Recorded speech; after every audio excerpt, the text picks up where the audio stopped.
Hello साथियों, आपका बहुत-बहुत स्वागत है हीलिंग मंत्रा में। आज हम बात करने वाले हैं उन उन तरीकों की जिस जिस उन टूल्स की, उस तरीके की जिससे कि एक जो रिलेशनशिप कोच है वो आपकी मदद कर सकता है। अ, देखिए जब किसी रिलेशनशिप ट्रॉमा से गुज़र रहे होते हैं या हमारे रिलेशनशिप में किसी भी तरह की कोई समस्या आ रही होती है तो वो किसी एक दिन का काम नहीं होता है कि अचानक से कुछ हुआ। एक लंबे समय से कुछ ना कुछ उसके अंदर परेशानियाँ चल रही होती हैं जिन्हें हमने या तो सही तरीके से एड्रेस नहीं किया होता है या हम उसको सही तरीके से उसकी ग्रेविटी को समझ नहीं पाते हैं और उसकी वजह से हम हमारे जो इमोशंस हैं वो कहीं न कहीं उसकी वजह से इम्पैक्ट होते हैं, उसकी वजह से हर्ट होते हैं। तो जब हम किसी भी रिलेशनशिप पे काम करना शुरू करते हैं, सबसे पहला ज़रूरत ये होती है कि हम अपने आप को इमोशनली हील करें। अपने इमोशंस के, अपनी भावनाओं के उस टुकड़े को, उस हिस्से को जो कि उसकी उस रिलेशनशिप में आने वाली प्रॉब्लम की वजह से जो हर्ट हुआ है, उस हर्ट को हम पहले हील करें, उसको ठीक करें। देखिए अगर आपको कहीं रास्ता चलते हुए कहीं किसी भीड़ में कहीं थोड़ा बहुत धक्का लग जाए तो आप बर्दाश्त कर लेंगे, आपको फ़र्क नहीं पड़ेगा। लेकिन अगर कहीं आपका पहले से ही कोई ज़ख्म हो और उसके ऊपर कोई प्यार से भी हाथ रख दे, तो हम दर्द से तिलमिला जाते हैं। तो उसी तरह से जब हमारे इमोशंस हर्ट हुए होते हैं तो छोटी-छोटी बातें भी हमें बड़ा दर्द महसूस कराती हैं, हम बड़ा दर्द महसूस करते हैं। इसलिए बहुत ज़रूरी होता है कि हम अपने इमोशनल हर्ट को सबसे पहले हील करें। तो जो आपका रिलेशनशिप कोच होता है, वो आपसे बात करके उसको ये बात समझ में आती है कि उसको सबसे पहले क्या चीज़ है जिसको कि अलाइनमेंट में लाना ज़रूरी है before working on that particular relationship. तो जो आपका रिलेशनशिप कोच है वो आपकी मदद करता है इमोशनल हीलिंग में। आप पहले खुद पे काम करते हैं, खुद को स्थिति में लेके आते हैं जहाँ पे आप एक तटस्थता के साथ बिना किसी इमोशनल टर्बुलेंस में फँसे हुए उस परिस्थिति को सही ढंग से समझ पाएँ। जब हम बहुत ज़्यादा इमोशनली हर्ट होते हैं, तो हम परिस्थिति की वास्तविकता को समझ नहीं पाते हैं, उसकी सच्चाई को समझ नहीं पाते हैं और उससे बाहर निकलना हमें मुश्किल लगता है। तो आपका रिलेशनशिप जो पहली चीज़ आपकी मदद करता है आपकी, वो होता है आपके इमोशंस को हील करने में, ओके? सेकंड थिंग कि आपका जो रिलेशनशिप कोच है, वो आपको बेटर तरीके से कम्युनिकेट करने में मदद करता है। देखिए, जब किसी भी रिलेशनशिप में कॉन्फ्लिक्ट चल रहा होता है, तो आपने अक्सर देखा होगा कि हमारी जो बातचीत है, वो एक नॉर्मल कन्वर्सेशन से शुरू होती है, फिर वो एक डिस्कशन में बदलती है, फिर वो डिबेट में बदलती है, फिर वो हीटेड आर्ग्यूमेंट में बदलती है और फाइनली वो एक झगड़े में बदल जाती है, जिसमें अक्सर हम उन्हीं चीज़ों को रिपीट कर रहे होते हैं, उन्हीं एलिगेशंस को रिपीट कर रहे होते हैं, उन्हीं बातों को और गलतियों को दोहरा रहे होते हैं, जिन्हें हम न जाने पहले कितनी बार बातों में दोहरा चुके होते हैं।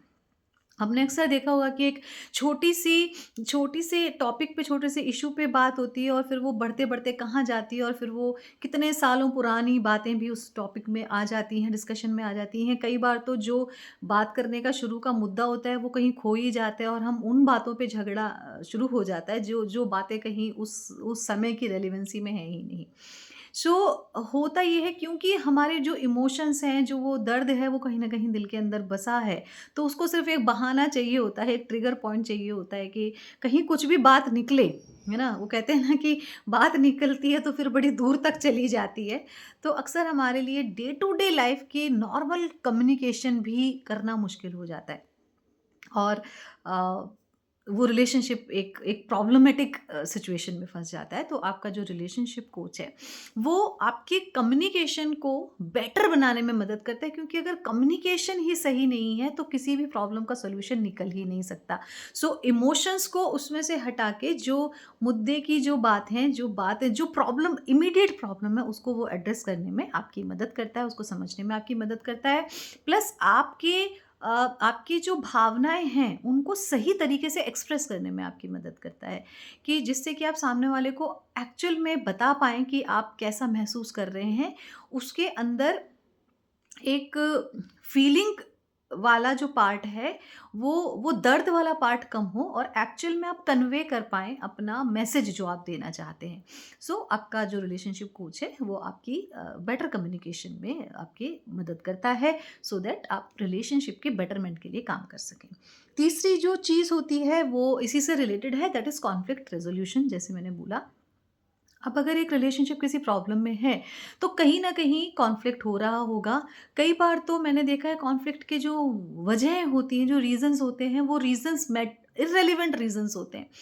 कॉन्फ्लिक्ट हमारे माइंड में ऑलरेडी चल रहा है, असल में हम उस बंदे के साथ ऑलरेडी अपने दिमाग में कॉन्फ्लिक्ट में हैं। तो छोटा-सा भी हमें एक पॉइंट मिल जाता है, तो हम उसके हमारी सारी भड़ास निकल आती है और वो जो कॉन्फ्लिक्ट है, वो कॉन्फ्लिक्ट अ, और बढ़ जाता है, एक्ज़ैजरेट हो जाता है।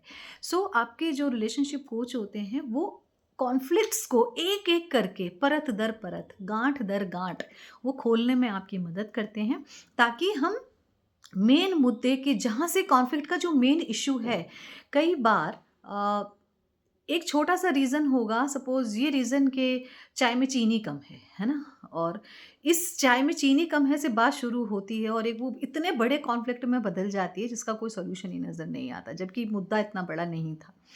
तो आपका रिलेशनशिप जो कोच होता है, वो आपको मेन कॉन्फ्लिक्ट्स जो हैं, जो उस रिलेशनशिप को इतना मुश्किल बना रहे हैं, उन कॉन्फ्लिक्ट्स को सॉल्व करने में आपकी मदद करता है। वो आपको गाइड करता है, वो आपको बताता है कि कहाँ गलती हो रही है, कैसे गलती हो रही है और उस गलती से आप कैसे बाहर निकल सकते हैं। देखिए, रिलेशनशिप कोच के पास जब आप अप्रोच करते हैं ना, तो कहीं न कहीं आपके मन में ये चाह होती है कि आप वर्क करें और उस रिलेशनशिप को बेहतर बनाएँ, उस रिलेशनशिप को कंटिन्यू करें, ओके? सो जो पहली स्टेज होती है, वो यही होती है कि मिलके हम ऐसा कोई रास्ता निकालें जिससे कि उस रिलेशनशिप को बेहतरी के उस पे ले जाया जा सके, उसको हम बेटर कर सकें, उसको बचा सकें। तो आपका रिलेशनशिप कोच आपको मदद करता है कि कहाँ-कहाँ छोटी-छोटी चीज़ें हैं जिन चीज़ों को ठीक करके हम अपने बीच में आने वाले कॉन्फ्लिक्ट्स को ख़त्म कर सकें, मिनिमाइज़ कर सकें, ताकि हम आराम से नेविगेट कर सकें उस रिलेशनशिप के मेन इश्यू पे। तीसरी चीज़ जो आती है, वो आती है, इन्हीं से रिलेटेड है, ब्रेकिंग टॉक्सिक पैटर्न। आप देखेंगे कि 2 लोगों का अ, एक एक टाइम साथ रहने के बाद में जो उनके बीच के जो झगड़े हैं या जो प्रॉब्लम्स हैं, जो इश्यू है ना, उनका एक पैटर्न बन जाता है। कई बारी तो हमें ये पता होता है कि अब हम इस पर्टिकुलर सिचुएशन में हम ये बोलने वाले हैं, तो सामने से मुझे ये आंसर मिलने वाला है, तो उसका रिप्लाई मैं ये करने वाली हूँ, तो सामने वाला फिर उसके रिप्लाई के रिप्लाई में ये बोलने वाला है। सो बेसिकली वो एक पैटर्न है कि वो हमेशा ऐसा ही चलता रहता है। और अक्सर ये स्टेटमेंट्स ऐसी होती हैं कि तुम तो हमेशा ऐसा ही बोलते हो, तुम तो हमेशा ऐसा ही करते हो, तुमने तो मेरे साथ हमेशा ऐसा ही किया है। एंड वो बात कहीं से भी शुरू हो, लेकिन उसका एंड होने का जो पैटर्न है वो एक ही जैसा रहने वाला होता है, वो एक ही होता है। तो कहीं न कहीं बात शुरू करने से पहले ही हमें ये पता होता है कि इस ये एंड कहाँ पे जाएगा, क्योंकि अब से पहले 50 बार वो सेम चीज़ रिपीट हुई होती है। सो हम एक टॉक्सिक पैटर्न में फँसे होते हैं, तो कहीं न कहीं उस पैटर्न के साइकिल को हमें समझना पड़ता है, ताकि हम उसको स्टॉप कर पाएँ। अगर हम हर एक किसी भी मुद्दे पे सेम तरीके से रिएक्ट कर रहे हैं हर बार, तो सेम ही रिज़ल्ट आने वाला है। तो कैसे वो तरीका बदला जाए, रिएक्शन का जो पैटर्न है उसको समझ के उसको कैसे ब्रेक किया जाए, ताकि हम डिज़ायर्ड आउटकम तक पहुँच सकें। तो आपका रिलेशनशिप कोच आपको बताता है कि क्या पैटर्न चल रहा है, किस पैटर्न पे आप पहुँच गए। हमें अक्सर पता नहीं चलता कि हम किस पैटर्न को फॉलो कर रहे हैं, नोइंगली और अननोइंगली कभी-कभी हैबिट ही बन जाती है कि हम सेम पैटर्न फॉलो कर रहे होते हैं। सालों से हम सेम पैटर्न फॉलो कर रहे होते हैं एंड बहुत मिज़रेबल हम फ़ील कर रहे होते हैं, बहुत तकलीफ़ में होते हैं। हमारा पूरा फ़ोकस तकलीफ़ पे होता है, हमें लगता है कि यार पता नहीं क्या होता है, मेरे साथ ही ऐसा क्यों होता है? मैं ही इस चीज़ मेरे साथ ही सब लोग ऐसा क्यों करते हैं? मुझे ही कोई नहीं समझता है, मेरे साथ ही मैं तो सब कुछ इतनी ईमानदारी से निभाती हूँ, तब भी मेरे साथ ऐसा क्यों होता है? क्योंकि हम सेम पैटर्न फ़ॉलो कर रहे हैं, क्योंकि हमारे रिएक्शन सेम तरीके से आ रहे हैं, तो उनके रिज़ल्ट भी सेम तरीके से आएँगे। तो आपके जो रिलेशनशिप कोच होते हैं, वो उस पैटर्न को समझने में और फिर उस पैटर्न को सही ट्रैक पे लाने में, उसमें कमियों को हटा के उसको सही करने में आपकी मदद करते हैं। लास्ट चीज़ होती है बिल्डिंग स्ट्रॉन्गर बॉन्ड्स। समय के साथ-साथ हमें पता ही नहीं चलता है कि जो हमारे रिश्तों के बॉन्ड है ना, जो मजबूती है, वो कैसे कमज़ोर पड़ जाती है। देखिए, अक्सर ऐसा ऐसा होता है, किसी भी चीज़ के साथ ले लीजिए, इस प्रकृति की जो भी चीज़ है, जब आप एक लंबे समय तक उसको मेंटेनेंस पे ध्यान नहीं दे रहे हैं, उसको यूज़ करे जा रहे हैं, करे जा रहे हैं, करे जा रहे हैं, तो उसके बीच के जो जो जुड़ाव हैं, जो नट बोल्ट हैं, जो कि लिंक्स हैं, वो लिंक्स कमज़ोर होने लगते हैं। कई बार हम चीज़ों को, अपने रिश्तों को इतना ग्रांटेड ले लेते हैं, इतना नॉर्मल ले लेते हैं कि हमें उसके लिए कुछ स्पेशल काम करने की ज़रूरत ही महसूस नहीं होती है। हमें लगता है ये सब कुछ, ये तो ऐसे ही तो होता है, ऐसे ही तो चल रहा है, I am doing a very normal thing. But ऐसा नहीं है। रिलेशनशिप आर यू नो वो बहुत नाज़ुक होते हैं, बहुत टेंडर होते हैं, और हर पल उनको हमें सँभालना होता है, उनको संजोना होता है।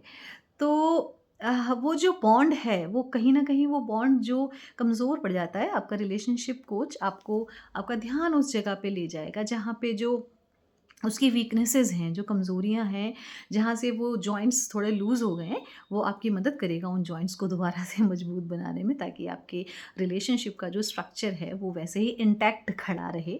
तो ये 5वीं चीज़ होती है, जो आपका रिलेशनशिप कोच आपको जिसमें मदद कर सकता है। सो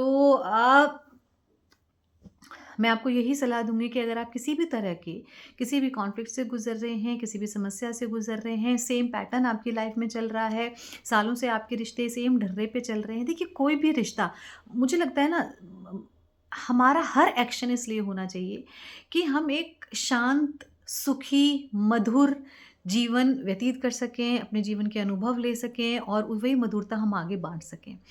जब एक जो जिसको कहते हैं ना, एक जो दुखी व्यक्ति होगा ना, वो दुखी बाँटेगा, वो खुशी नहीं बाँट सकता। Hurt people, okay? जो खुद ज़ख्मी है ना, इमोशंस की ऐसी बात होती है कि अगर हम खुद ज़ख्मी हैं, तो हम दूसरे के ज़ख्मों पे भी हमारा ध्यान नहीं जाएगा, हम अपने ही दर्द से इतने मजबूर हैं।